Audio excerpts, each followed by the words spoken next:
for kids, millennials, whatever, new wrestling fans out there that don't get why Sting is a big deal.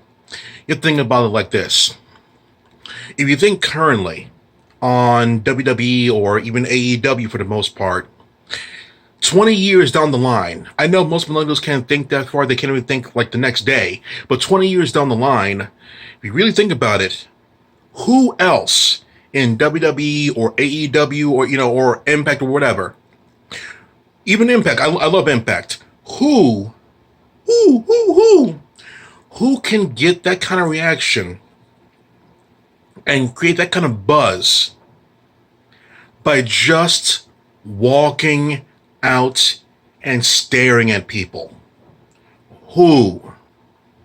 You think Randy Orton's going to be that big in like 20 years from now? 10, 15, sure. But like they're set up Randy Orton to be a star for a long time ago. But I think besides him, personally, the way they're booking The Fiend right now, I don't think he's going to last that long in the lexicon of things. The way things work nowadays, in case you don't know, is that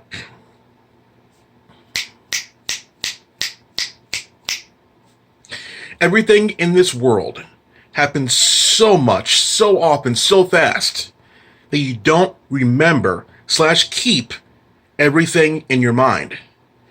You go from one thing to the next thing, to the next thing, to the next thing, to the next thing, to the next thing. You don't remember how good that one is. You just keep going to want to know something new. It's very difficult in today's climate to actually want and keep something in your memory. You have to know that whatever they're doing in WWE now is not working. I just saw an article that said that, whatever. Triple H was on the conference call talking about the partnership between AEW and Impact. And he said quite brazenly that WWE doesn't think like that. We don't think minute to minute bullshit or month to month bullshit. We want a partnership or something that happens and it's going to happen for 10 years down the line. I'm like, wow, you are really drinking that Vince Kool-Aid. And then he mentioned Vince as well. I'm like, oh my God. If you think WWE is going to change now, it's not. Triple H is fully in to the Kool-Aid of VKM.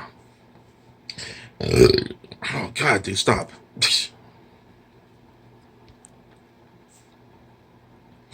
So it's really concerning to me that he thinks this way. He didn't even acknowledge the BS that he said a few months ago, not a few months ago, but back in April or so, when they were talking about how Charlotte was being overbooked and being protected to the ass, and Triple H said it was gonna pay off in a few months or whatever, and it didn't because Charlotte got injured.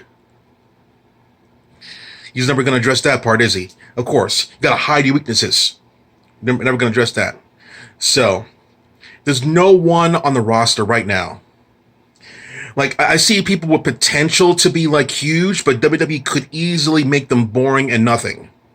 The main one I'm thinking about right now is Rhea Ripley. She has all the qualities that could resonate with people, especially nowadays. She has the ink. She has like she has the ink. She has the transgender kind of look, you know.